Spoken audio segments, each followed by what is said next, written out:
Na kabenta jang ka normal conception, baro ngitip bangidan kam ya ka normal cement count na do 1520 million. Henry, kane ka penansi kalaneam bar ka sperm count do na ya ka 2 million. Haoit ka long ka bala lingba ka jingdan jang ki technique jang ka XC enterocytoplasmic sperm injection.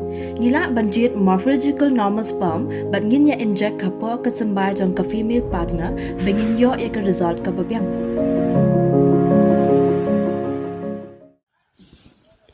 Menteri Ketnat Textile ke Sarkar Meghalaya apa lengdo haka kendai terik unai luar arajar arpusau ula pli Paidbah ya ke Jingdrodur ne ke iconic Meghalaya Textile Mural haka Ophis terekam jangka Directorate of Sericulture and Weaving ke badan Halachumia haka nong Shillong. Ke iconic Meghalaya Textile Mural kedai shibenta bat ka donate a wall program ke belas sedang da ke Saint Plus Art India Foundation hak jing trilang bat ke Asian Paints bat ke jengkershan lang ke Sarkar India.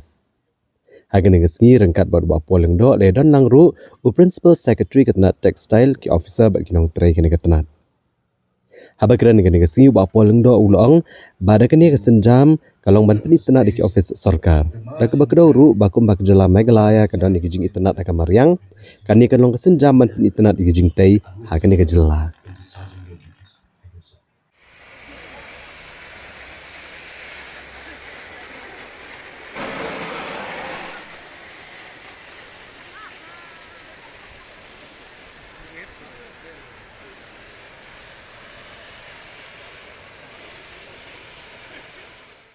That anyone can see while passing by, while sitting, while just lazing off. So that was the actual purpose of this.